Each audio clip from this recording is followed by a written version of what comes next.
صوبہ اسمبلی کے عام انتخابات کے حوالے سے آپ کو اپڈیٹ کر رہے ہیں۔ پی ٹی آئی کے امیدواروں کی فہرست جاری ہوئی ہے۔ فہرست کے حوالے سے جانیں گے حافظ فرحان علی سے۔ حافظ، اپڈیٹ کیجیے گا۔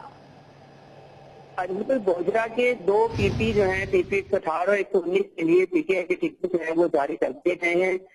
پی ٹی آئی امیدواران کی ایک بڑی تعداد پارٹی ٹکٹ کے حصول کے لیے امیدوار تھے، لیکن پی ٹی آئی کی جانب سے پی پی 119 میں احسن احسان گجر، جبکہ پی پی 118 میں بلال اکبر وڑائچ کو ٹکٹ پارٹی جو ہے پی ٹی آئی کی جانب سے وہ جاری کیا گیا ہے۔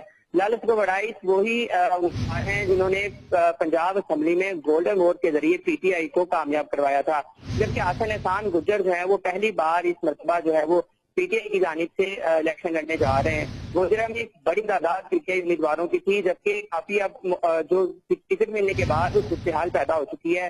ہو سکتا ہے کہ پی پی 118 میں جو اصل زمان سیما ہے، جو کہ پچھلی بار پی ٹی آئی کی ٹکٹ پر الیکشن لڑے تھے، اس بار ان کی جانب سے آزاد امیدوار ہونے کے ناطے جو ہے الیکشن لڑنے کا اعلان کیا جائے، جبکہ پی پی 119 میں جو ہے وہ صورتحال آئندہ آنے والے دنوں میں واضح ہو جائے گی کہ پی ٹی آئی کے جو امیدواران تھے وہ اس بار بھی پی ٹی آئی کو اب بھی سپورٹ کریں گے یا پھر وہ اپنا علیحدہ یا کسی اور پارٹی کی جانب سے الیکشن لڑیں گے۔